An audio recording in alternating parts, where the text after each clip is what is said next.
अस्सलाम वालेकुम। दुरूद शरीफ पढ़ना।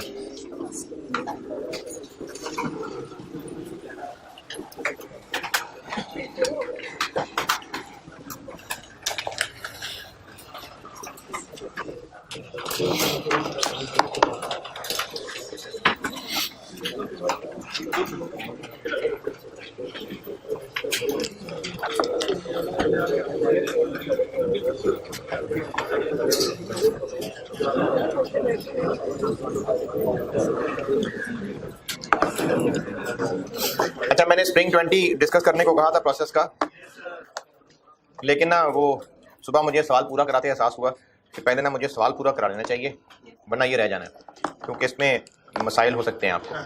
ये जो मैं कल सवाल कर रहा था, पहले इसको पूरा करा दूं, उसके बाद देखता हूँ स्प्रिंग 20 का टाइम बचा तो। और ये टारगेट कॉस्टिंग बस ख़त्म है, क्योंकि टारगेट कॉस्टिंग यही है बस, कॉस्ट गैप की हद तक निकालना। बाकी इसमें फिर और टॉपिक्स में मिक्स हो सकते हैं, जैसे आगे करना भी एक सवाल रेलिवेंट कॉस्टिंग पढ़ाऊंगा एक चैप्टर, उसमें एक ये कॉस्ट गैप निकालने को कहा था। तो इसमें जो भी मुश्किल है ना सवाल में, वो उस एस्टिमेटेड कॉस्ट निकालने की। मैं बोलना शुरू कर चुका। इस चैप्टर की अगर कोई मुश्किल है तो वो एस्टिमेटेड कॉस्ट निकालना मुश्किल है, और वो कॉस्ट निकालने की मुश्किल इस चैप्टर की मुश्किल नहीं है। यानी इस चैप्टर ने एस्टिमेटेड कॉस्ट निकालना नहीं सिखाना, इस चैप्टर ने तो बस सिर्फ एक कॉन्सेप्ट दिया है कि टारगेट कॉस्ट को एस्टिमेटेड कॉस्ट से कंपेयर करना है। तो इसलिए एज अ कॉन्सेप्ट बस काफ़ी है, ये एक सवाल ही काफ़ी। इसके बाद फिर मैं शुरू कर रहा हूँ वैसे तो वेरिएंस, लेकिन उससे पहले एक चैप्टर कराना ज़रूरी है। मैं वेरिएंस के साथ ही कराता होता हूँ, इसलिए वो मार्जिनल एब्जॉर्प्शन नाम का चैप्टर। आप लोग ना वो कॉपियर के पास वेरिएंस के नोट्स रखे होंगे, वो लेते जाइएगा, क्योंकि हो सकता है कि आज क्या दिन है, जुम्मेरा जुम्मा हफ्ता, हाँ हो सकता है कि हफ्ते या पीर वाली क्लास में वो शुरू करा दूं मैं वेरिएंस, तो इसलिए फिर आप नोट्स ले चुके हो आप उसके। तो कॉपियर से वेरिएंस के नोट्स ले लीजिएगा। उसमें फार्मूले बहुत ज़्यादा फार्मूले, और वो आपको याद भी करने पड़ेंगे, और इतने टेक्निकल थोड़े थोड़े से फ़र्क के साथ फार्मूले हैं कि मैं ये अफोर्ड नहीं कर सकता कि मैं बोर्ड पे कुछ और लिखूं, आप उसको देखें कुछ और, समझें कुछ और, हाथ रजिस्टर तक पहुंचते पहुंचते कुछ और हो चुका हो। तो इसलिए वो मैं खुद आपको नोट्स दे रहा हूँ।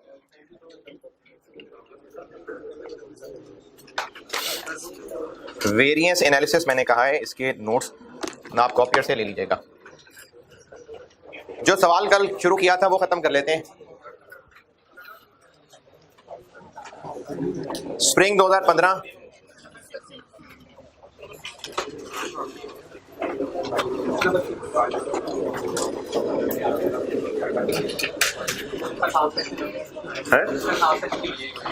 स्प्रिंग 2015 क्वेश्चन नंबर 6 कर रहे थे, तो एक दिन बहुत होता है भूलने के लिए, सवाल दोबारा पढ़ लें।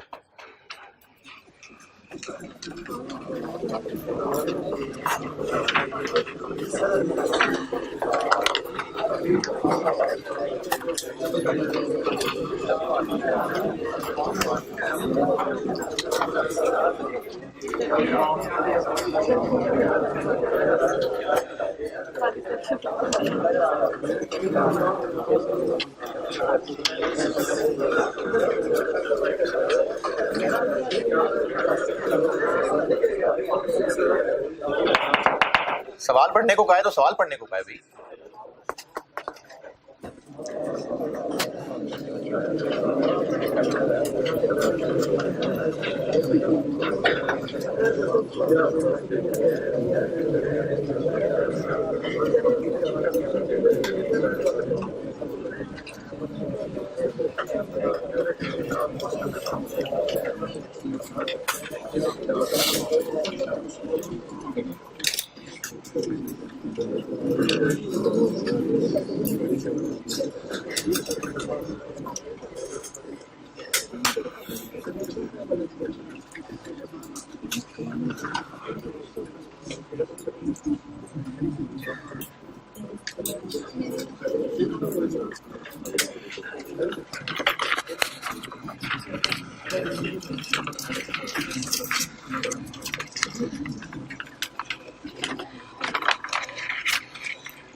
है 1.8 मतलब 1.8 यानी तकरीबन 2.25 घंटे।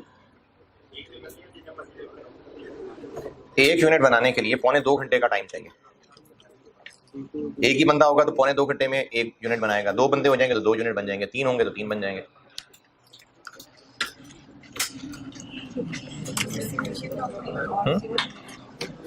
चलिए पढ़ ले, भी समझाता हूँ मैं।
चले पढ़ लिया सवाल। पहला पैराग्राफ, HL मुख्तलिफ कंपोनेंट्स हैवी कंस्ट्रक्शन इक्विपमेंट के बनाते हैं और बेचते हैं, और वो एक नया प्रोडक्ट बनाना चाह रहे हैं, EXV99। Based on study of the product and market survey following information पता यह चला है कि हम इस प्रोडक्ट को टोटल मिला के 5 लाख यूनिट्स बेच लेंगे। कितने साल में? जितने भी साल में, बस 5 लाख यूनिट्स बेच लेंगे। एक यूनिट 11,000 का बेच लेंगे और 40% हम GP कमाना चाहते हैं, तो इससे पता चल जाएगा कि हमें ये 5 लाख यूनिट्स अगर 40% प्रॉफिट पे बेचने हैं तो हमें ये 5 लाख यूनिट्स 3300 मिलियन में कंप्लीट करने पड़ेंगे। ये 3300 मिलियन कल कैलकुलेट किया था।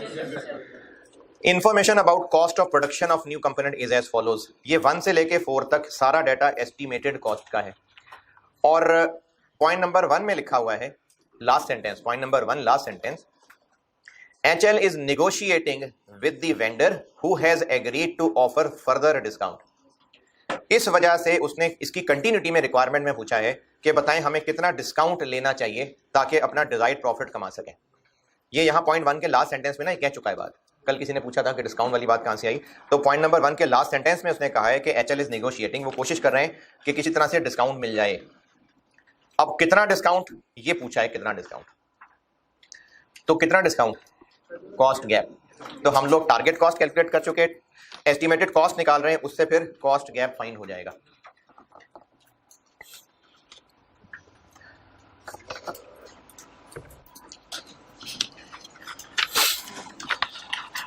अहमद पॉज करना है।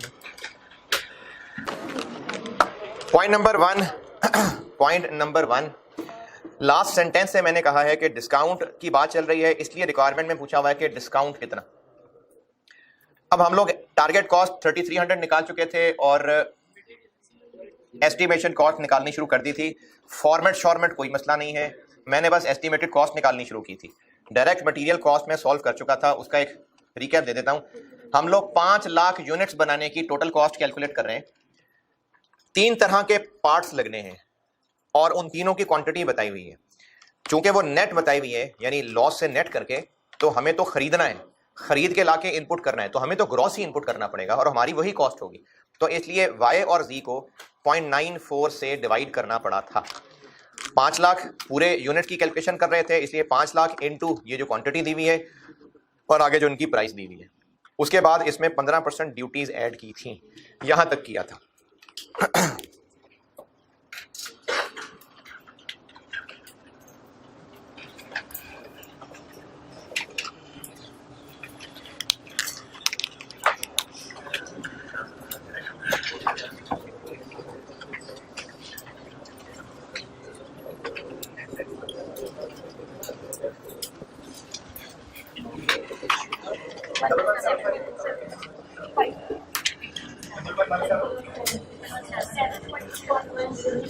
वन था।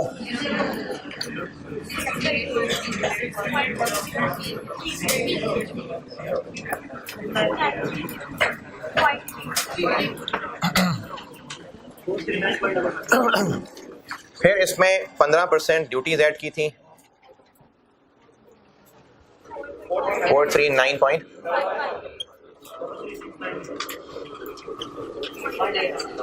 यहां तक पहुंचे थे। पहला पैराग्राफ, पहला टेबल, पॉइंट नंबर 1 और पॉइंट नंबर 2 का लास्ट सेंटेंस ये कर चुका हूं मैं। अंग्रेजी से रिलेटेड कोई सवाल है तो पूछ लीजिए। ये 1000 वाली बात दोबारा बता देता हूं। Above parts would be imported in a lot for production of 1000 units. इसका मतलब है कि जो हम सामान मंगवाएंगे वो 1000 के मल्टीपल के यूनिट्स के लिए मंगवाएंगे।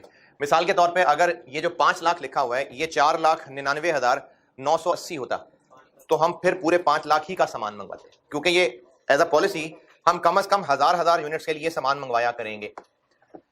तो हम चूंकि ऑलरेडी 5 लाख के लिए मंगवा रहे हैं, वो ऑलरेडी 1000 का मल्टीपल है, तो इसलिए इस सेंटेंस का कोई फर्क नहीं पड़ा। यहां तक बात हो गई थी कल और अभी मैंने उसका रिकैप भी दे दिया। आपने मजीद कुछ पूछना है तो पूछिए। देख नहीं, मंगवाई तो है ही नहीं ना, मंगवाई ही नहीं है। अभी तो हम सारा प्लान कर रहे हैं, अभी तो एक्चुअली कुछ भी नहीं हुआ है।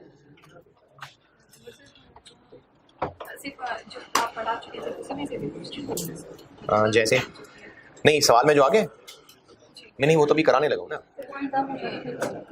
पॉइंट 2 मैंने कराना है अभी।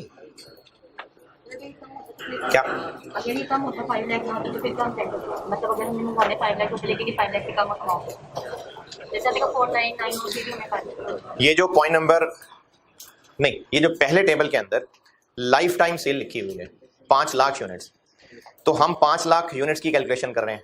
अगर ये 5 लाख की बजाय 4,99,970 होता तो हम इतने के पार्ट्स ना मंगवाते, हम फिर भी पूरे 5 लाख मंगवाते, क्योंकि उसको थाउजेंड्स में करेंगे तो वो 5 लाख ही बनेगा।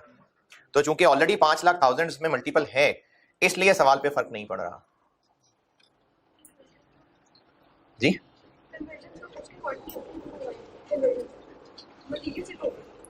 हाँ, कन्वर्जन वगैरह तो जितने हमने असल में बनाने होंगे उसी के मुताबिक होगा, सिर्फ मटेरियल है जो पूरे 5 लाख के लिए होगा। चले पॉइंट नंबर 2, एक यूनिट असेंबल करने के लिए 1.8 आवर्स लगते हैं और वेज रेट 200 रुपए पर आवर है।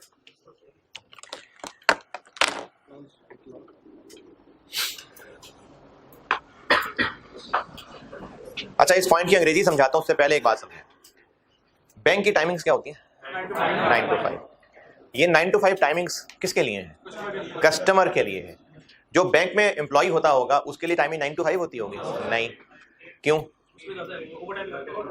नहीं, बात ओवर टाइम की नहीं कर रहा। एक तो सुबह जब उसने ऑफिस आना है तो पब्लिक के लिए आवर्स 9 बजे स्टार्ट हो रहे हैं, वो सब अपना कंप्यूटर ऑन कर चुके हों, अपनी सीट पे बैठ चुके हों, सारा सामान साथ रख चुके हों, फिर पब्लिक के लिए खोला जाएगा। तो उनको जब हायर किया जाएगा तो उनको नहीं कहेंगे कि आपका टाइमिंग 9 है, उनका लेट्स से 8-8:30 होगा। इसी तरह पब्लिक के लिए 5 बजे बैंक बंद हो जाएगा, इंप्लॉइज के लिए नहीं होगा, उनका काम आगे चलेगा, उन्हें क्लोजिंग करनी होगी। तो उनको जो पैसे मिलेंगे काम के, अगर वैसे तो सैलरी होती है, लेकिन सिर्फ समझाने के लिए कह रहा हूं कि अगर उनके पैसे पर आवर बेसिस पे हैं तो उनको 9 to 5 के पैसे मिलेंगे, फिर उनके जो आवर्स हैं उसके मुताबिक मिलेंगे। प्रोडक्शन वर्कर्स के लिए अगर ये कहा हुआ है रूल कि आप लोगों की शिफ्ट 8 घंटे की है और 9 बजे आपने पहुंचना है, 9 से आगे 8 घंटे जो भी बनते हैं। अब वो वर्कर 9 बजे पहुंचेंगे, फैक्ट्री सारी ओपन होगी, मशीनों को ऑन करेंगे, रात खुला तो नहीं छोड़ के गए होंगे, मशीन्स को ऑन करेंगे, सारे अपने जो भी टूल बॉक्स हैं वो सब वर्किंग पोजीशन में लाके, इस सब में टाइम लगेगा थोड़ा सा, और लेट से आधा घंटा लग जाएगा। तो चूंकि इस सारे काम में आधा घंटा लग जाना है तो उनको ये कहें कि टाइम तो तुम्हारा 9 बजे है, पहले क्या बोला था मैंने? 8 टाइम तुम्हारा 8 बजे है, लेकिन तुमने आना 7:30 है, ताकि तुम ये सारा जो मशीन चलानी है, अपना सामान सारा इकट्ठा करना है, ताकि तुम 8 बजे तक तैयार हो काम करने के लिए। ऐसा होगा नहीं, क्योंकि उनको वर्किंग के लिए 8 टाइम दिया है। अब वो 8 बजे आए, जाहिर है उसके बाद उन्होंने सारी मशीनें ऑन करके टूल बॉक्स लेके वर्किंग पोजीशन में आना है, तो उस पर टाइम तो लगेगा। और उनको जो आधा घंटा इस बात में लग जाएगा तो फिर पैसे उनको फिर उस दिन 7.5 घंटे के देने चाहिए। वो तो काम ही 7.5 घंटे कर रहे होंगे, आए टाइम पे हैं, और ये उनके काम का ही हिस्सा था कि मशीनें खोलने में टाइम लगेगा, क्योंकि उन्होंने आके ही मशीनें खोलनी थी, रात को तो नहीं खुली छोड़ के गए होंगे। तो शिफ्ट 8 घंटे की ही है, पैसे 8 घंटे के ही मिलेंगे, लेकिन उन 8 घंटों में से वो प्रोडक्शन कितनी देर में कर रहे होंगे? 7.5 घंटे में। पॉइंट नंबर 2, ऑन एवरेज एक यूनिट बनाने के लिए 1.8 आवर्स चाहिए होते हैं। प्रोडक्शन शिफ्ट्स यानी रोज 8 घंटे की एक शिफ्ट होती है, बस डबल ट्रिपल शिफ्ट में काम नहीं हो रहा होता, यानी रोज बस 8 घंटे काम होता है फैक्ट्री में। ये मतलब है इस बात का कि 8 घंटे की एक शिफ्ट होगी, और उस शिफ्ट जब शुरू होगी तो मशीनों को सेटअप करते करते आधा घंटा लग जाया करेगा, यानी रोज ये वर्कर्स कितने घंटे प्रोडक्शन कर रहे होंगे? 7.5 घंटे। लेकिन पैसे उनको कितनी देर के दे रहे होंगे? 8 घंटे के। तो हम यहां पर जब लेबर कॉस्ट लिखेंगे तो हमारी कॉस्ट क्या है? जितनी देर को काम कर रहे हैं या जितनी देर के उनको पैसे दे रहे हैं? जितनी देर के पैसे दे रहे हैं।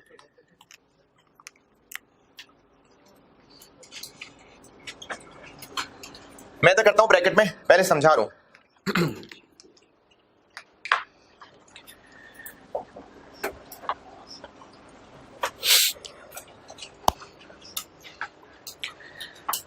अच्छा, चूंकि हम ये प्रोसेस कॉस्टिंग के बाद अब मजीद मुश्किल दौर में दाखिल हो रहे हैं कॉस्ट अकाउंटिंग के, और लेवल और बढ़ना है, तो फिर कुछ 2-3 जरूरी नसीहतें सुन लें।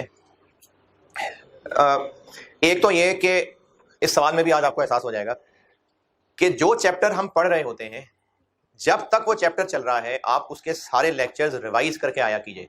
अगर किसी चैप्टर में 12 दिन लगे हैं तो जब आप 12वें लेक्चर में आए तो आप पिछले 11 लेक्चर रिवाइज करके फिर 12 लेक्चर में आए हैं।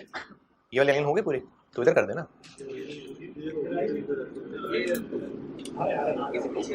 ठीक है, कैसे इधर सीधा चला गया था? इधर आया पेज आज? ठीक है, चलें आगे ट्रांसफर करते हैं।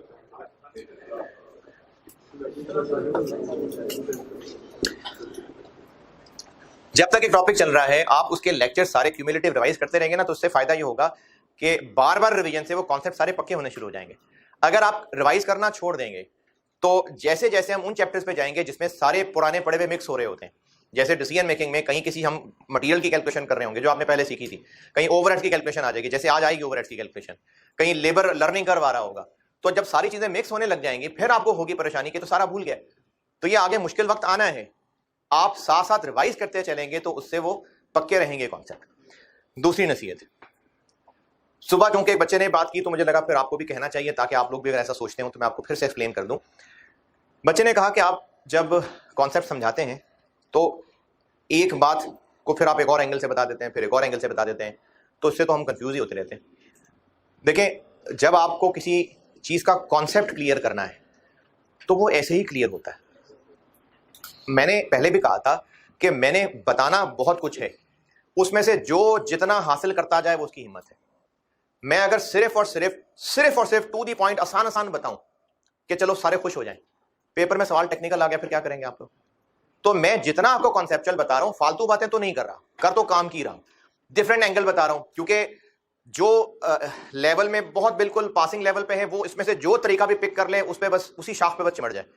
बाकी जो जितना जितना बता रहा हूं, जितना जितना आप एब्जॉर्ब करते जाएंगे उतना ही आपको फायदा होता जाएगा, क्योंकि मैं जितने मुख्तलिफ एंगल से बता रहा होता हूं उससे कॉन्सेप्ट और मजबूत होता है। अगर किसी को लगता है कि कंफ्यूजन हो जाती है तो आप उनमें से किसी एक को पकड़ें और बस उसी तरीके पे चलें। ये जरूरी होता है मल्टीपल एंगल्स बताना, क्योंकि अगर सवाल एक डिफरेंट पर्सपेक्टिव से आ गया, और पहले भी मैंने शायद इसी क्लास में मिसाल दी थी, नॉन प्रॉफिट ऑर्गेनाइजेशन का सवाल, स्प्रिंग 21 बोरिंग कॉस्ट में क्या था? हाँ, अब वो बहुत डिफरेंट पर्सपेक्टिव से सवाल पूछ लिया। अब आपने हमेशा चल के, ये कभी किसी ने गाड़ी की ड्राइविंग अगर आती है किसी को और हलाल तरीके से लाइसेंस बनवाया हुआ है, पैसे देके नहीं बनवाया हुआ, टेस्ट देके बनवाया हुआ है नहीं, तो जो टेस्ट होता है उसमें गाड़ी रिवर्स करवा के देखते हैं, और इसका कॉन्सेप्ट यही है कि अगर आप रिवर्स सही कर सकते हैं तो बस ठीक है, फिर सीधी तो चला ही लेंगे। तो इसीलिए आपके कॉन्सेप्ट्स अगर डिफरेंट एंगल से पक्के हो रहे हैं तो फिर ग्रिप बन रही है। तो जितना जितना आप मेरे पढ़ाई में से एब्जॉर्ब करते जाएंगे वो आपकी मर्जी है, मैंने तो बेटे बताना ही है सारा। तीसरी बात कि आपको अगले कुछ चैप्टर्स में जाके हो सकता है ये लगे कि सर ये तो इतना इंपॉर्टेंट चैप्टर था, ये आप आखिरी महीने में आके करा रहे हैं, आप इसको नवंबर में करा देते। मुझे पता है मैंने कैसे क्या कराना है। आप जब जनवरी में जाके, और ये मैं पहले इसलिए बता रहा हूँ क्योंकि हाँ जनवरी में मैंने डिसीजन मेकिंग कराना है, और सिर्फ डिसीजन मेकिंग से ही हो सकता है 50 नंबर टेस्ट हो जाए पेपर के अंदर, बिल्कुल हो सकता है 50 नंबर उसी में से टेस्ट हो सकते हैं आपके। लेकिन ये चीजें ना स्ट्रेट लाइन बेसिस पे नहीं पढ़ाई जा सकती। जो नॉलेज दिया जाता है वो स्ट्रेट लाइन बेसिस पे नहीं दिया जा सकता। ऐसा नहीं हो सकता कि हर चैप्टर, यानी अगर टोटल पेजेस लेट से कॉस्ट में मिसाल के तौर पे 300 पेजेस हैं और आप 100 क्लासेस पढ़ रहे हैं तो हर क्लास में 3 पेजेस होंगे, ये ऐसा नहीं हो सकता। शुरू में कॉन्सेप्ट बनाने में टाइम ज्यादा लगता है, फिर आपकी ग्रिप मजबूत होती है, फिर उससे अगला लेवल जो है वो निस्बतन कम टाइम में कर लेते हैं, फिर और इंप्रूव होते हैं, फिर उससे अगला लेवल उससे कम टाइम में कर लेते हैं। तो इस तरह प्रोग्रेसिव बेसिस के ऊपर कोर्स चल रहा होता है। तो आप अगर फॉलो कर रहे हैं तो बस भरोसे के साथ फॉलो करते रहें। मैं बताता पहले ही हूं कि मुश्किल होने जा रही है आगे, सीट बेल्ट बांध लें, आगे होनी है मुश्किल। अचानक नहीं आप कहें सर ये क्या हो गया अचानक, मुश्किल होनी है आगे, सीट बेल्ट बांध के रखें आप लोग। तो उसी की एहतियात बता रहा हूं कि आप लोग पहले ही बेटा अपनी रिवीजन पक्की करके रखें, क्योंकि जनवरी मुश्किल होने वाला है। खामोशी में बताता तो भी आपको पता लग जाना था, बल्कि लग पता जाना था। तो मैं डरा नहीं रहा, मैं आपको पहले बता रहा हूं। तो अभी ही आप जैसे जैसे टाइम निकालते रहें, रिवीजन करते रहें और अपने इन कॉन्सेप्ट पे ग्रिप अच्छी करते रहें। डायरेक्ट लेबर कॉस्ट मैं वर्किंग तो यहां करूंगा ब्रैकेट में, समझाने के लिए पहले मैं आपको यहां रफ बताता हूं। 5 लाख यूनिट्स बनाने के लिए कितने टोटल घंटे काम करना पड़ेगा इनटू 1.8। ये काम है, यानी ये 7.5 घंटे है कि 8 घंटे? ये 7.5 है, क्योंकि एक शिफ्ट में काम 7.5 घंटे होना है, ये पॉइंट 2 में लिखा हुआ है। लेकिन पैसे देने हैं 8 घंटे के। तो ये जो अभी इस वक्त सामने है ये 7.5 है या 8 है? ये 7.5 है। अगर ये 7.5 है तो 8 कितना होगा? क्या करूं?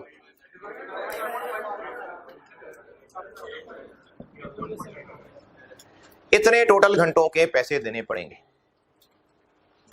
नहीं समझ? नहीं आई समझ? चले एक बार ये दोबारा, और अगर नहीं फिर भी तो फिर एक और एंगल से बताने की कोशिश करता हूं। 5 लाख इंटू 1.8 करें, क्या आंसर आता है? ये 9 लाख है।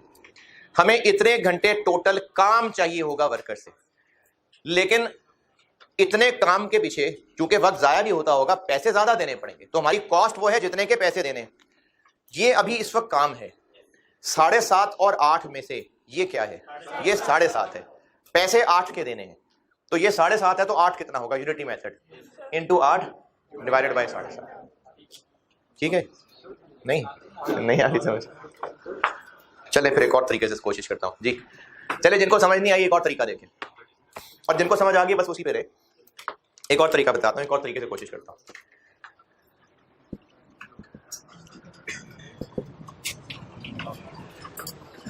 इतने घंटे, जिनको ये 8/7.5 नहीं समझ आया, एक और तरीके से कोशिश कर रहा हूं।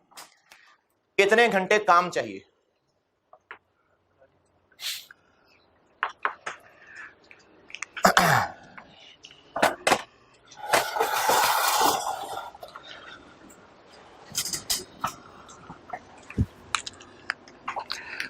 अगर किसी कोर्स में आपका तो खैर 1.5 घंटे की क्लास होती है, लेकिन हो सकता है कहीं 3 घंटे 3.5 घंटे कहीं यूनिवर्सिटी कोर्सेज ऐसे होते हो। नहीं एक्स्ट्रा क्लास नहीं, नॉर्मल की बात कर रहा हूं। अगर कुछ इस तरह से हो कि जी एक कोर्स टोटल 200 आवर्स का है, अब उसके लिए कॉलेज ने कितना टाइम रखना है, इसके लिए कॉलेज को ये देखना पड़ेगा कि एक दिन में कितने घंटे पढ़ा लेंगे। कि एक दिन में 4 घंटे पढ़ा लेंगे, तो अब कितने दिन का कोर्स बनाना है ये कैसे पता चलेगा? 200 को 4 से डिवाइड करना। हमें टोटल इतने घंटे वर्कर से काम लेना है, और चूंकि वर्कर्स को हम शिफ्ट्स में बुलाते हैं, तो इतने घंटे काम लेने के लिए कितनी शिफ्ट्स लगवानी पड़ेंगी?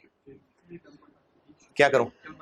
एक शिफ्ट में कितने घंटे काम होता है? 7.5। तो अगर टोटल इतने घंटे काम होता है और हर शिफ्ट में 7.5 घंटे काम होता है, तो कितनी शिफ्ट्स लगवानी पड़ेंगी? डिवाइडेड बाय 7.5 ना। हमें इतनी शिफ्ट्स में काम लेना पड़ेगा, और हर शिफ्ट के लिए कितने घंटे के पैसे देने पड़ते हैं? तो हमें टोटल इतने घंटे के पैसे देने पड़ेंगे। तो ये वही शक्ल बन गई, ठीक है? और ये तो आ गए जितने घंटों के पैसे देने पड़ेंगे इनटू 200 रुपए पर आवर।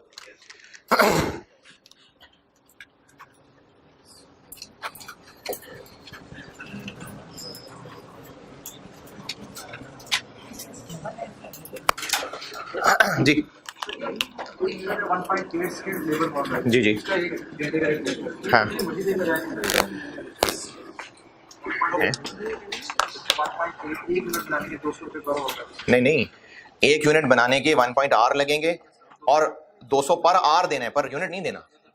हाँ ठीक है, वो 1 यूनिट आ गए, लेकिन हमें पैसे सिर्फ 1.8 के नहीं देने ना, उनको जब काम के लिए बुलाना है तो कुछ टाइम जाया भी हुआ करेगा, उसके भी पैसे देने पड़ रहे होंगे। क्यों नहीं आ रहा? अच्छा चले, ये तो ज्यादा बड़ी फिगर होगी ना। अगर हमने प्रोडक्शन करवानी है और उसके लिए 15 घंटे चाहिए, 15 घंटे काम चाहिए, एक शिफ्ट में कितनी देर काम होता है? 7.5 15 घंटे का काम कितनी देर में होगा, कितनी शिफ्टों में होगा? पूरी 2 ना, या कुछ देर कम? पूरी 2, क्योंकि एक शिफ्ट में 7.5 घंटे काम हो पाता है, तो हमें 15 घंटे काम लेने के लिए पूरी 2 शिफ्ट से काम लेना पड़ेगा। तो उन 2 शिफ्ट के पैसे कितने देने होंगे? 8 घंटे के हिसाब से, यानी पैसे 16 घंटे के देने होंगे। काम 15 घंटे, पैसे 16 घंटे के देने होंगे। तो इसीलिए ये काम है, लेकिन कॉस्ट हमें पड़ेगी कि हमें पैसे कितनी देर के देने पड़ेंगे, तो इसलिए वो जो टाइम जाया होगा उसका मार्जिन लाना पड़ा। कितना बनाइए? 19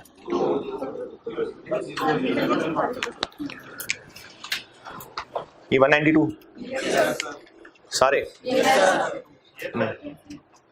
192 पक्की बात है? नहीं यार, सुबह मुझे 15 मिनट लगे हैं इस पॉइंट है। नहीं, सुबह भी मैं यही बता रहा था, इसी तरह यही कपड़े पहने हुए थे, यही शक्ल थी मेरी, उर्दू जबान ही बोल रहा था। नहीं सीरियसली, 192 में किसी को कोई मसला नहीं।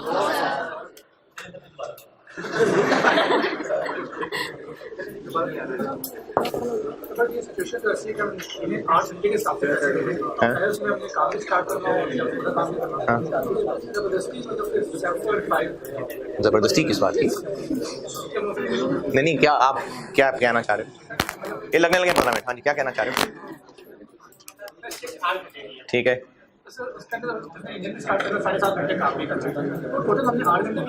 बिल्कुल ठीक है। अच्छा बताएं क्या करूं?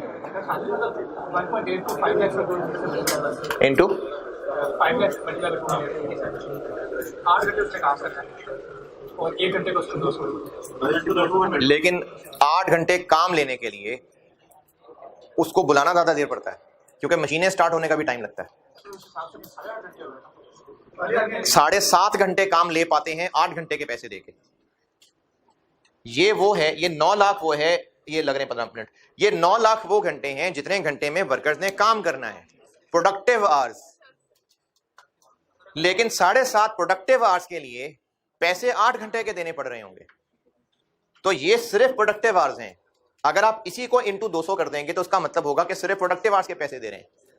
हालांकि जो आधा घंटा वो मशीनें स्टार्ट करने में लगाते हैं वो प्रोडक्टिव नहीं है, लेकिन पैसे उस टाइम के भी देने हैं, और इसी के लिए जरूरी है वो पैसे देने।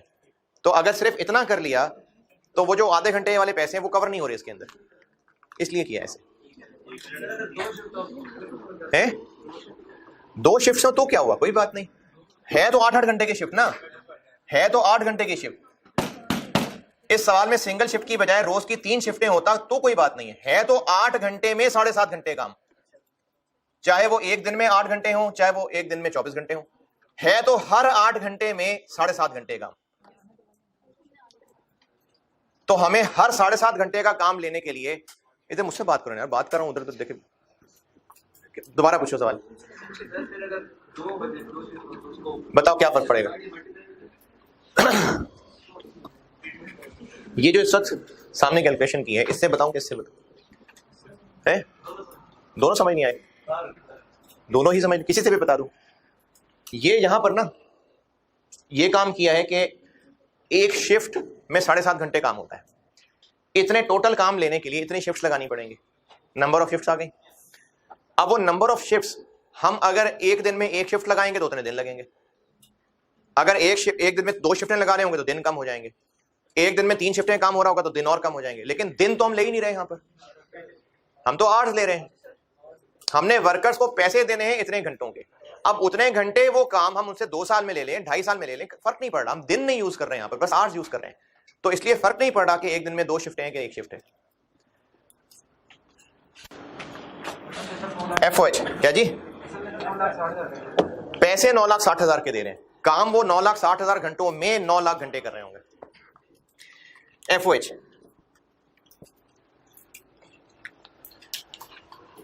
अच्छा, इधर ये जगह कम हो जाएगी, वहां लिख रहा हूं।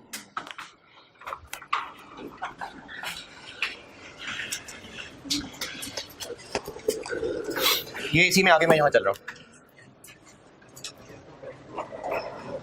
पहले आसान वाली चीज बताता हूं। पॉइंट नंबर 3, ये ओवरहेड्स हैं जो दिए हुए हैं और आर्ट्स वगैरह के साथ उनका लिंक है, और गुजरे हुए पीरियड में ये तीसरे और चौथे क्वार्टर का डाटा दिया हुआ है। तीसरा चौथा ना सही, सितंबर वाला क्वार्टर और दिसंबर वाले क्वार्टर का डाटा दिया हुआ है। ये जितनी कैलकुलेशन अभी सवाल में कर रहे हैं ये सब हो चुका हुआ है, गुजरा हुआ काम है नहीं, सारी एस्टिमेशन है। अभी तो हमने फैसला ही नहीं किया कि हम ये लॉन्च करें कि ना करें, ये सब एस्टिमेशन चल रही हैं। तो ये जो पॉइंट नंबर 4 है, पॉइंट नंबर 4 होशोवास में कह रहा हूं, पॉइंट नंबर 4, इसमें एक स्पेशलाइज्ड मशीन खरीदनी है, तो इस मशीन की डेप्रिसिएशन भी तो ओवरहेड्स ही है। तो ये जो इस स्पेशल मशीन की डेप्रिसिएशन होगी वो इस पॉइंट नंबर 3 में दिए गए ओवरहेड्स में शामिल है या उसके अलावा है? क्यों? क्योंकि जो पॉइंट नंबर 3 है वो पास्ट का डाटा है और मशीन तो अभी बाद में खरीदनी है, यानी इस XV प्रोडक्ट जो भी है इसके लिए हमें ओवरहेड्स जो पॉइंट 3 में है उनसे तो कुछ ना कुछ ओवरहेड्स निकलने ही है। इस स्पेशल मशीन की डेप्रिसिएशन इनके अलावा ओवरहेड्स है, यानी वो भी हमें ओवरहेड्स पड़ने हैं। मटेरियल, लेबर, ओवरहेड, ये 3 चीजें होती है ना, तो मटेरियल, लेबर कर चुके हैं, अब FOH निकालने लगे। तो जो पॉइंट 4 है पहले वो कर रहा हूं, नई मशीन की डेप्रिसिएशन, ये भी हमारा ओवरहेड होगा कि नहीं होगा? कितनी डेप्रिसिएशन?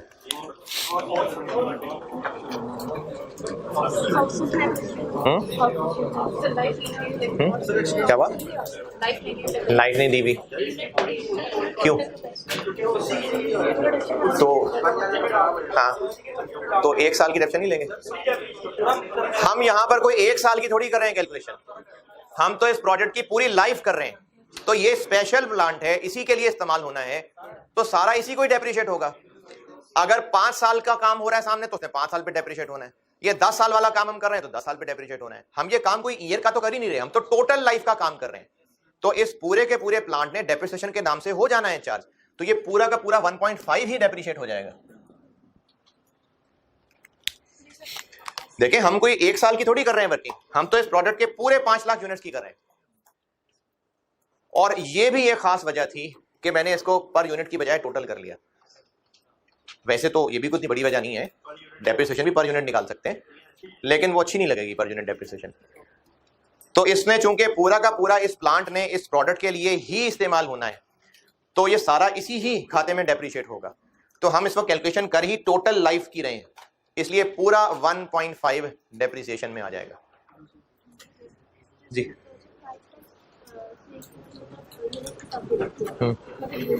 हमें चूंकि कोई कैलकुलेशन ईयर के हिसाब से करनी नहीं थी, इसलिए उसने ईयर नहीं दिए।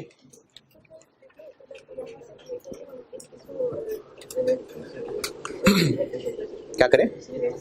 चलें कर लेते हैं, क्या करें बताएं? बताएं क्या करें? सही है, 1.5 मिलियन को क्या करूं? चलें, यूजफुल लाइफ 5 लाख यूनिट से। अब आगे ठीक है, बोलो शाबाश। कितने होंगे? तो 5 लाख लाइफ आप 5 लाख से डिवाइड कर लें, फिर मल्टीप्लाई किससे करें? पूरे 5 लाख से ही ना, हम पूरे 5 लाख की कैलकुलेशन कर रहे हैं। हम ये कह रहे हैं कि पूरे 5 लाख यूनिट्स बनाना हमें कितना कॉस्ट करेगा? पूरे 5 लाख नहीं, ये जो मशीन है 15 लाख की, इस प्रोडक्ट के जो 5 लाख यूनिट्स हैं, अगर ऐसा होता कि हमने हर साल लाख यूनिट्स बना के बेच लेते तो कितने साल बेच लेते? 5 साल। तो 5 साल की डेप्रिसिएशन फिर इस प्लांट की चार्ज होती है ना, 1-1 साल करके। हम इस वक्त समझे 5 साल का टोटल बना रहे हैं सामने, तो उन 5 साल की टोटल डेप्रिसिएशन कितनी होगी? यही पूरी 1.5। तो ये किया। अब इस डेप्रिसिएशन के अलावा जो बाकी पॉइंट नंबर 3 से निकालने लगा हूं उनको मैं अदर कह देता हूं। जी ना दी होती क्योंकि ये प्लांट हमने इसके लिए ही यूज करना है। अगर लाइफ दी होती तो उसका मतलब हमने उस पूरी लाइफ पे यूज करना है, तो फिर वो इसके लिए नहीं है, तो इसलिए लाइफ ना दी होती। अगर दी होती तो फिर ये स्पेशल वाली बात ना लिखी होती। अदर ओवरहेड्स निकालता हूं। अच्छा, अब यहां पर बात आने लगी है, वो चैप्टर बहुत पहले पढ़ा था और आप सब भूल भाल गए होंगे तो आपको बहुत मुश्किल आएगी। थोड़ा थोड़ा सा भी याद होगा तो कुछ बात समझ आ जाएगी। फिर मैं एक सवाल का भी रेफरेंस दूंगा, बिल्कुल भूल गए होंगे तो कुछ भी समझ नहीं आएगा, थोड़ा थोड़ा सा भी याद होगा तो समझ आ जाएगा। OAR एक चैप्टर में निकालना सिखाया था। अगर वो है अभी इस रजिस्टर में, अगर चले जिनके पास है नहीं, रिवाइज नहीं कर लें, जिनके पास भी है, कम से कम ऑनलाइन वालों के पास तो होगा ना भाई, जिनके पास भी है, अगर वो इस वक्त रजिस्टर में आपके पास मौजूद है लेक्चर, तो उस ओवरहेड्स, कौन सा लेक्चर था मुझे यार, OAR जब आपको बताया था कॉन्सेप्ट, लेक्चर नंबर 15। अगर कोई बहुत मुश्किल हो रही है, कोई पुराने बक्से खोलने पड़ रहे हैं तो बेशक रहने दें, वरना अगर आराम से पहुंच सकते हैं तो पहुंच जाएं। OAR मैंने कॉन्सेप्ट बताया था कि हम साल के शुरू में एक रेट कैलकुलेट करते हैं और इसको फिर मुख्तलिफ कामों के लिए यूज करते हैं। फिर मैंने उसके मुख्तलिफ यूजेस भी लिख के दिए थे, अगर वो भी कहीं लिखे हुए तो वो भी बता दें। प्रोडक्ट कॉस्टिंग करते हैं, बजटिंग करते हैं और प्रोसेस कॉस्टिंग, वेरिएंस, और तो हम एक तरह की डिसीजन मेकिंग ही कर रहे हैं यहाँ पर, हम एक तरह की प्रोजेक्शन ही कर रहे हैं, हम एक तरह की बजटिंग ही कर रहे हैं। हम यहाँ प्रोजेक्शन कर रहे हैं ना कि अगले ईयर्स में क्या होगा, तो हम प्रोजेक्शन कर रहे हैं। तो हाँ, हम इसके लिए OAR इस्तेमाल करेंगे। हम प्रोजेक्शन करने लगे हैं तो इसलिए हम लोग OAR इस्तेमाल करेंगे। क्या इसके लिए आपको जरूरी लेक्चर 15 याद होना चाहिए था? नहीं, इस सवाल में डेटा देख के भी ये फैसला हो जाएगा। हमें यहाँ ओवरहेड्स तो लाने हैं। अब ओवरहेड्स की कैलकुलेशन के लिए आपको पॉइंट नंबर 3 में नजर आ रहा है कि ओवरहेड्स को उसने लिंक कर दिया है असेंबली आवर्स के साथ। तो ये वो बेस है, यानी अगर पता चल जाए OAR पर लेबर आर तो हम टोटल तक पहुंच जाएंगे इनसे मल्टीप्लाई करके। ये आर है ना, इनसे मल्टीप्लाई कर लें। तो हमें अब OAR पर आर निकालना है। ओके क्या जी, ये आर से, हाँ टोटल से। मैं रिपीट कर रहा हूं, ओवरहेड्स इस सवाल में पॉइंट नंबर 3 में जिस तरीके से दिए हुए हैं उनको लिंक किया गया है असेंबली, यानी लेबर आर। ये असेंबली, ये लेबर से हम असेंबली का ही काम ले रहे हैं, तो ये असेंबली आर लेबर आ रही है, तो हम इन लेबर आर, लेबर से जो काम ले रहे हैं उनसे लिंक किया गया है इन ओवरहेड्स को। तो अगर हमें इस पास्ट के डेटा से जो इंफॉर्मेशन दी हुई है, किसी तरह कोई OAR पर लेबर आर पता चल जाए तो उसको यहां कैसे इस्तेमाल करें, इन आर से मल्टीप्लाई कर लेंगे जी। अच्छा, इस पे बाद में करता हूं बात, पहले जरा वहां तक पहुंच तो जाए ना कि किससे मल्टीप्लाई करना है। अभी मैंने इसलिए इन कहा है, बस इन नहीं कहा, बस अभी सिर्फ इन, बस अभी सिर्फ इन की बात करने की। अब उसमें 8/7.5 करना है कि नहीं करना है, इस पे बात करता हूं बात। पहले मैं अप्रोच बस आपको याद दिला दूं कि ओवरहेड्स हमें निकालने तो हैं, क्योंकि प्रोडक्ट की कॉस्ट निकालने में जाग रहे हैं डायरेक्ट मटेरियल, डायरेक्ट लेबर और FOH। तो डायरेक्ट मटेरियल हम कर चुके हैं, डायरेक्ट लेबर कर चुके हैं, FOH कर रहे हैं। तो अभी तक तो सिर्फ उस नई मशीन की डेप्रिसिएशन ही लिखी है, बाकी ओवरहेड्स भी लगने। तो चूंकि हम प्रोजेक्शन कर रहे हैं तो हमें यहां पर OAR काम देगा, और आप जब डिसीजन मेकिंग पढ़ेंगे ना तो वहां भी आप देखेंगे वहां भी OAR हुआ करेगा। तो प्रोजेक्शन करते हुए, ओवरहेड्स को प्रोजेक्ट करते हुए OAR का इस्तेमाल होगा। तो अगर हमें OAR पर लेबर आर पता चल जाए तो उसको फिर हम इस्तेमाल कर लेंगे, ठीक है। यहां तक तो बात पड़ी हुई है। अब अभी एक और काम करने लगा हूं जो आपने चूंकि पहले पढ़ा नहीं था इसलिए आपको कुछ नया लगेगा, लेकिन अगले चैप्टर्स में ये इतनी दफा करेंगे कि आप यूज्ड टू हो जाएंगे। तो इसलिए अभी जो काम करने लगा हूं उस पर कुछ ज्यादा बहस नहीं, अभी अगले चैप्टर्स में उस पर यूज्ड टू हो जाएंगे आप। करने में ये लगा हूं कि मैं OAR 2 टुकड़ों में कैलकुलेट करने लगा हूं, वेरिएबल का अलहदा, फिक्स्ड का अलहदा। ये आप देखेंगे अगले चैप्टर्स में हमने तोड़ लेना है। इससे पहले मैंने नहीं तोड़ा था, इससे पहले मैंने आपको OAR बस टोटल OAR पढ़ाया था, तब जरूरत नहीं थी, अब जरूरत पड़ेगी। अभी आगे मार्जिनल एब्जॉर्प्शन पढ़ना है, फिर वेरिएंस एनालिसिस है, डिसीजन मेकिंग है, उसमें हमें फिक्स्ड OAR और वेरिएबल OAR दोनों अलग अलग निकालने पड़ेंगे। उन दोनों को ऐड अगर कर दें तो ये वही बच जाएगा जो टोटल OAR पड़ा था, लेकिन अब पड़ेगी हमें जरूरत वेरिएबल और फिक्स्ड को अलग करने की। तो मैं बस किसी वजह से वेरिएबल और फिक्स्ड OAR अलग कैलकुलेट करने लगा हूं। अगर अलग कैलकुलेट करने हैं तो उसके लिए फिर हमें दो फार्मूले बनाने पड़ेंगे, दोनों के फिर अलग अलग न्यूमरेटर होंगे। वेरिएबल OAR निकालने के लिए न्यूमरेटर क्या होगा? न्यूमरेटर वेरिएबल ओवरहेड, और फिक्स्ड OAR निकालने के लिए न्यूमरेटर फिक्स्ड ओवरहेड।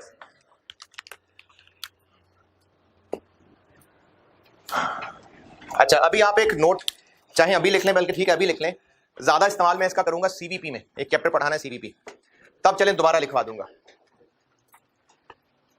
नोट ये लिख लें कि हमें सवालों में, पहले सुन लें पूरी बात, हमें सवालों में अगर वेरिएबल और फिक्स्ड ओवरहेड अलग अलग की जरूरत है, और मैं कह रहा हूं उसमें है जरूरत, अगर वेरिएबल ओवरहेड और फिक्स्ड ओवरहेड अलग अलग की जरूरत है लेकिन आपको दिए टोटल हैं और वो भी डिफरेंट एक्टिविटी लेवल्स पे, तो हम उनको तोड़ लेंगे हाई लो मेथड लगा के। और ये भी आपके बचपन का वाकया है, हाई लो मेथड, ये मैंने कॉस्ट के शुरू के लेक्चर्स में सिखाया था। नोट दोबारा सुन लें, अगर हमें क्वेश्चन में वेरिएबल ओवरहेड और फिक्स्ड ओवरहेड्स अलग अलग की जरूरत है, बल्कि मैं सिर्फ ओवरहेड नहीं कहता, कॉस्ट, क्योंकि कुछ सवालों में आप आगे चल के देखेंगे सेलिंग कॉस्ट को भी हम तोड़ रहे होंगे। तो अगर हमें किसी क्वेश्चन में वेरिएबल कॉस्ट और फिक्स कॉस्ट को तोड़ने की जरूरत है, क्योंकि दिया टोटल हुआ है और वो भी दो डिफरेंट एक्टिविटी लेवल्स पे, तो हम फिर हाई लो मेथड लगा के उनको वेरिएबल फिक्स को अलग अलग कर लेंगे। है इसमें जो दिए हैं कि इतने 8 से तो इतना खर्चा, इतने 8 से तो इतना खर्चा।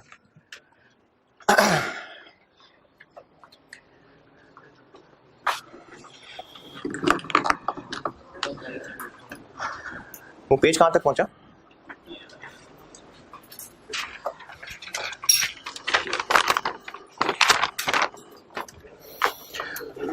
हाँ बस ठीक है, मैनेजेबल है। ये लिखने वालों ने 145 हैं, इसमें से होना कम नहीं है, ठीक है, एडजस्ट हो जाएंगे जी।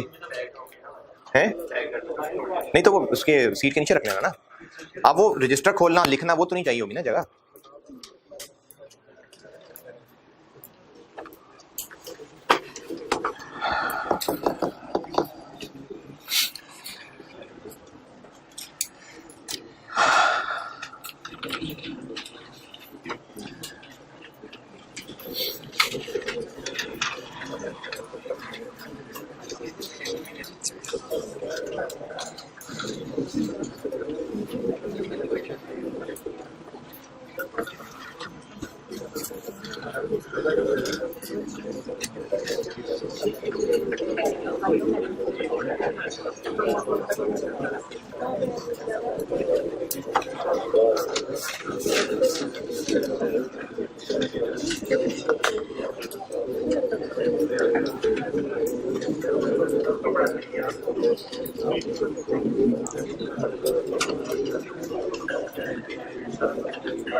चले लिख लिया आपने। हाई लो मेथड लगा रहा हूं क्योंकि मैंने इन ओवरहेड्स में से फिक्स्ड और वेरिएबल को अलग करना है।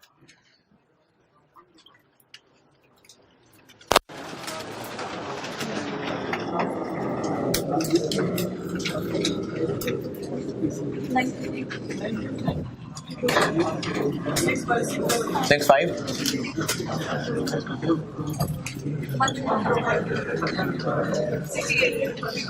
हाई लो मेथड का तरीका ये होता है कि हम जो दो वैसे अगर ज्यादा एक्टिविटीज है तो उनमें से हाईएस्ट और लोएस्ट ले लेते हैं, उनकी अमाउंट टोटल ओवरहेड्स की और जो भी साथ जिस एक्टिविटी से वो लिंक्ड है, यूनिट्स का डिफरेंस, अमाउंट का डिफरेंस कितना, और टोटल खर्चों में ये डिफरेंस क्यों आया, 65 ही क्यों नहीं रहा, क्योंकि वेरिएबल है कितने, इसका मतलब इतने घंटों काम करने के लिए ये सारी वेरिएबल ही है, तो डिफरेंस डिवाइडेड बाय डिफरेंस, ये वेरिएबल OAR आ जाएगा। ये हाई लो मेथड ये किया हुआ है जी, डिफरेंस लिया है मैंने,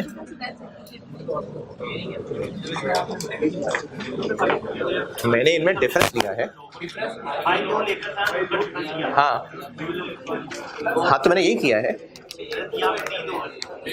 नहीं, आप पूछ क्या रहे हैं? जब हाई लो की प्रैक्टिस मल्टीपल एक्टिविटीज थी, हमने उसमें से हाईएस्ट लोएस्ट यूज कर लिया था। अब है ही दो, तो बस यही हाईएस्ट और यही लोएस्ट है, तो इन्हीं दोनों पे सॉल्व कर लिया। ये हाई है, ये लो है ही दो। क्या हुआ? क्योंकि उस सवाल में एक्टिविटी में यूनिट्स रखे थे, आर्स रखे होते तो मैं इसको वेरिएबल कॉस्ट पर आर कह देता। देखें, इसको इस पे डिवाइड किया है तो ये आर्स हैं, तो आंसर भी पेपर आर निकलेगा ना। ये वेरिएबल OAR निकला है। फिक्स्ड के लिए पहले फिक्स्ड का न्यूमरेटर निकाल लेते हैं। हाई लो मेथड से फिक्स्ड कॉस्ट फाइंड करने का तरीका, अब ये हमने B फाइंड कर लिया, इनमें से किसी एक को Y यूज कर लें, Y = A + BX, तो यहां से हम टोटल फिक्स्ड ओवरहेड निकाल लेते हैं। किसी एक को यूज कर लें, इसको कर लें चाहे 68 मिलियन माइनस BX,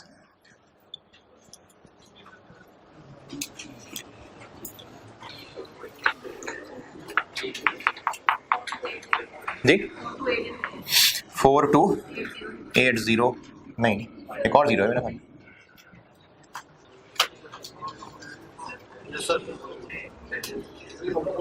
है?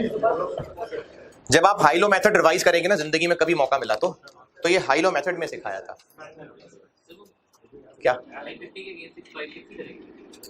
अगर 950 यूज करना हो तो जी फिर 65 यूज करेंगे।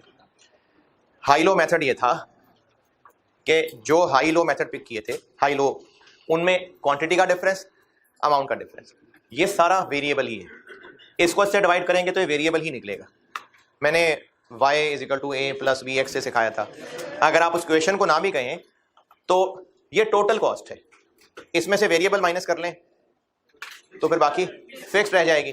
यही किया मैंने, इस टोटल में से वेरिएबल माइनस कर ली तो बाकी फिक्स रहेगी। इसकी बजाय ये यूज कर लें तब भी आंसर यही निकलेगा।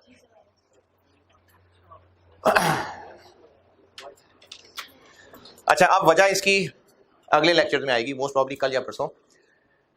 फिक्स्ड OAR निकालने के लिए अभी बस मैं कह रहा हूं ऐसे ही है कि हम इसका डिनोमिनेटर नॉर्मल आर्स यूज करेंगे। ये क्या होते हैं अगले चैप्टर में आ जाएगी बात। आपको पॉइंट नंबर 3 की पहली ही लाइन में दिए हुए हैं 4 मिलियन। तो फिक्स्ड OAR निकालने के लिए मैं कह रहा हूं कि हम नॉर्मल आर्स इस्तेमाल करेंगे। क्यों करेंगे अगले चैप्टर में बजाएगी। अभी इस सवाल के अंदर मैंने जो प्रायर नॉलेज आपका इस्तेमाल करवाया है वो सिर्फ इतना कि हम प्रोजेक्शन कर रहे हैं तो हमें उसके लिए OAR चाहिए होगा, और सवाल में जो डाटा दिया हुआ है उससे OAR का किससे लिंक नजर आ रहा है? लेबर आर से। तो हमें OAR पर लेबर आर निकालना पड़ेगा और उसको फिर इस्तेमाल करने के लिए इनटू टोटल आवर्स कर देंगे। ये है बस जो पुराना नॉलेज था। बाकी इसको फिक्स्ड और वेरिएबल अलग अलग क्यों कर रहे हैं, ये बस मैंने कहा है कि कर रहे हैं, अगले चैप्टर में देख लेंगे हम क्यों करते हैं। इसी तरह फिक्स्ड OAR निकालने के लिए नॉर्मल से क्यों डिवाइड करना है, ये भी अगले चैप्टर में बताऊंगा। बस करना है नॉर्मल से डिवाइड। इसको डिवाइड कितने से करूं? 4 मिलियन से? फिर सोच लें।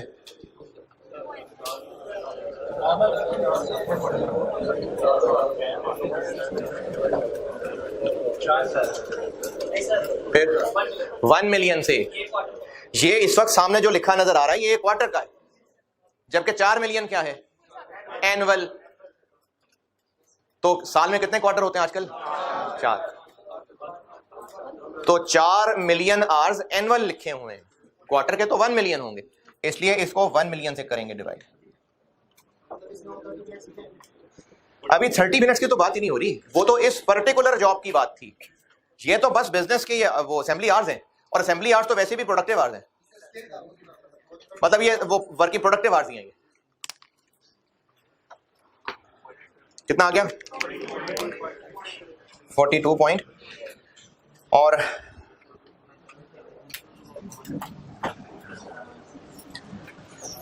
66 पॉइंट। 4 मिलियन क्या है? एनुअल, जबकि ये खर्चा क्वार्टर का है, तो क्वार्टर के ही आवर्स चाहिए ना फिर।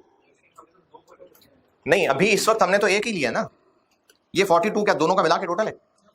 ये एक क्वार्टर का नहीं डिफरेंस।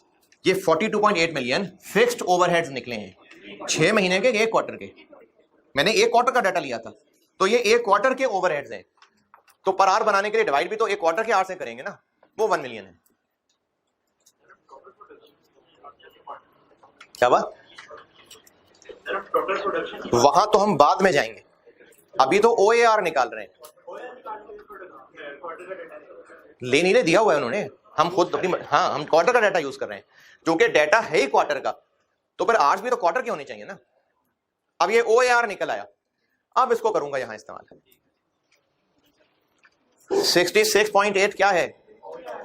Rupees per hour. अच्छा, अब दोबारा आपसे पुराना नॉलेज, बल्कि एक खास सवाल। एक ज़िया टेक्सटाइल के नाम से सवाल किया था, जिसमें OAR पर प्रोडक्टिव आवर था जब, और OAR निकलता भी पर प्रोडक्टिव आवर है। मैंने वो पर प्रोडक्टिव आवर समझाने के लिए वो घर की मिसाल भी दी थी कि खानदान के लोग हैं, पूरे घर के खर्चे हैं, लेकिन कमाना सिर्फ 2 लोगों ने है, तो उनको डिवाइडेड बाय 2 किया था। तो OAR पर प्रोडक्टिव आवर होता है, तो ये 66.8 पर प्रोडक्टिव आवर है। तो फिर जब हम इसको यहां पर अप्लाई करेंगे तो 5 लाख यानी 9 लाख से करूं कि 9,60,000 से? अच्छा, 9 लाख और 9,60,000 क्या है? ये 960 है, यानी हमें 9 लाख घंटे काम लेना है और 9,60,000 घंटों के पैसे देने हैं। प्रोडक्टिव आवर कितने? 9 लाख। तो किससे मल्टीप्लाई करूं? 9 लाख से। ये बात दोबारा सुने, OAR 66.8 पर प्रोडक्टिव आवर है, तो टोटल तक पहुंचने के लिए मल्टीप्लाई भी तो प्रोडक्टिव आवर से करेंगे ना। उस सवाल में 390 दिया हुआ था पुरानी मशीनों का, 390 पर प्रोडक्टिव आवर, तो टोटल तक पहुंचने के लिए उसको इंटू 11,600 किया था, इंटू 12,500 नहीं किया था।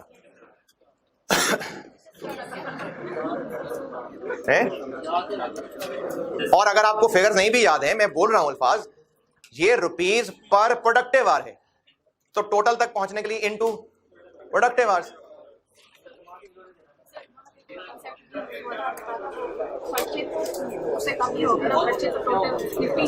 वहां पर हमें खर्चे कैलकुलेट करने की इंफॉर्मेशन अलग तरीके से दी थी। 390 क्या था पर प्रोडक्टिव आवर, उसको टोटल तक पहुंचाने के लिए इनटू प्रोडक्टिव आवर्स ही किया था। देखें, ये रुपीस पर प्रोडक्टिव आवर है, तो आंसर रुपीस में लाने के लिए किससे मल्टीप्लाई करेंगे? प्रोडक्टिव आवर से, तभी तो आंसर रुपीस में आएगा।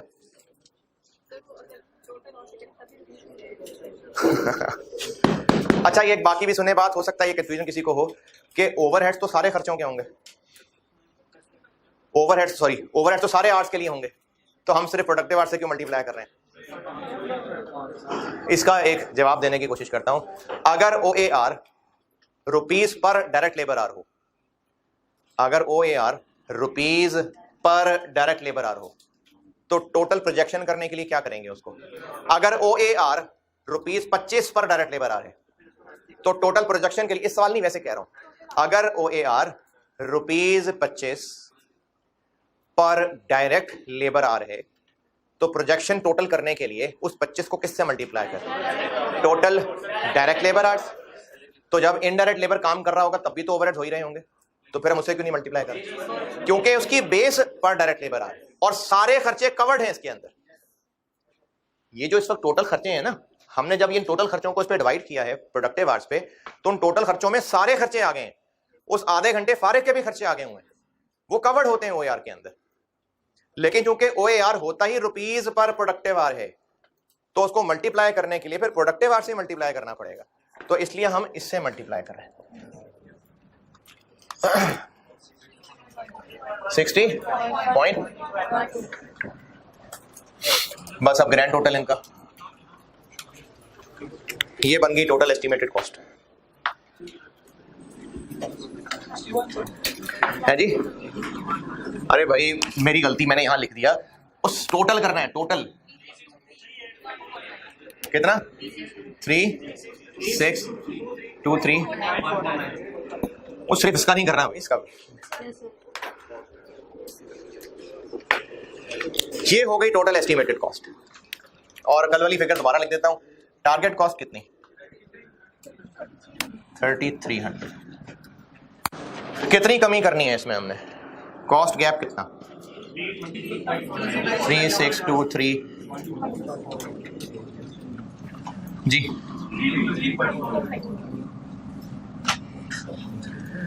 तो सप्लायर से कितने पैसे कम कराएं?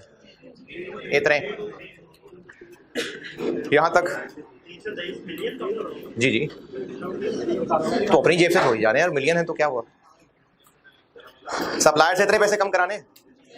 नहीं नहीं, इतने नहीं कम कराने।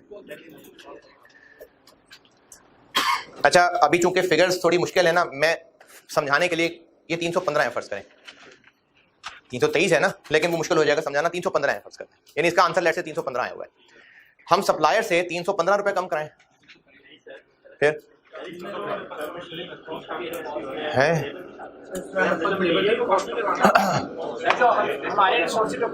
अच्छा चले। अगर मैंने टोटल में इतनी कमी करनी है, तो इस पूरी लिस्ट में से किसी से भी कम कर लें तो हो जाएगा ना। तो वो हम हैं हर एक से, मतलब 323 मिलियन मटेरियल से भी हम कम करें, लेबर में से भी बचाएं, ओवरहेड में से भी बचाएं। तो सवाल में कहा हुआ है ना कि क्या कम करना है।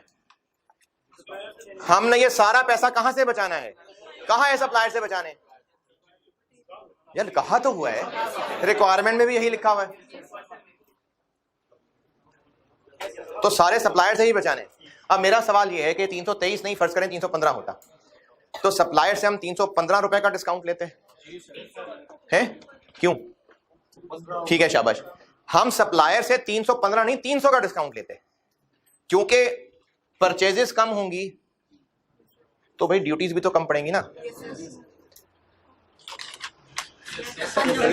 सब देखें, सप्लायर से ये फिगर है, ये तो पोर्ट पे पड़ रही है ड्यूटीज, ये इसी का 15% है।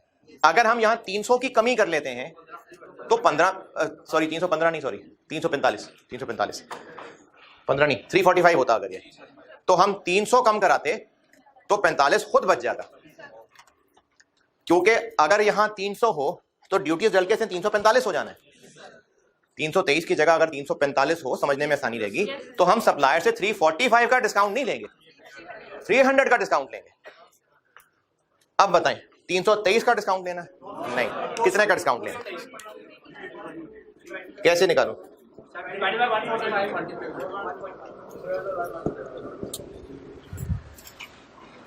ये तो टैक्स डाल के इतना बन रहा है,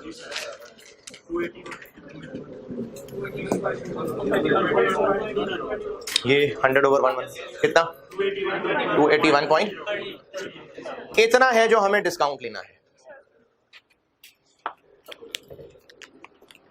और यहां तक भी वैसे आंसर काफी है, लेकिन ज्यादा मुनासिब आंसर ये है, जो पीछे है भी खैर ऐसा ही, कि हम सप्लायर से ये थोड़ी निगोशिएट करेंगे कि हमें 281 का डिस्काउंट दे दो। डिस्काउंट कैसे निगोशिएट होगा? परसेंटेज में। तो अब बताएं कितने परसेंट डिस्काउंट हम मांगे? किससे डिवाइड कर लूं? 100 से नहीं। तो डिस्काउंट हम परसेंटेज में अगर निकालना चाहें, देखें हमने सप्लायर को इतने पैसे देने हैं ना, तो इनमें हमने उतनी कमी करानी है, तो कितने percent? This divided by this.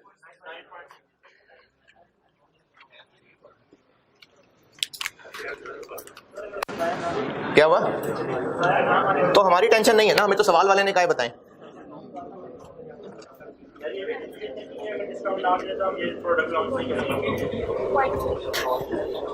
इस वक्त पूछा ये नहीं है ना कितना हो गया। अच्छा, परसेंटेज निकालना होता है तो अंडरस्टूड है कि 100 से मल्टीप्लाई करके आंसर बताना होता है। 9.6 ये है जी आंसर।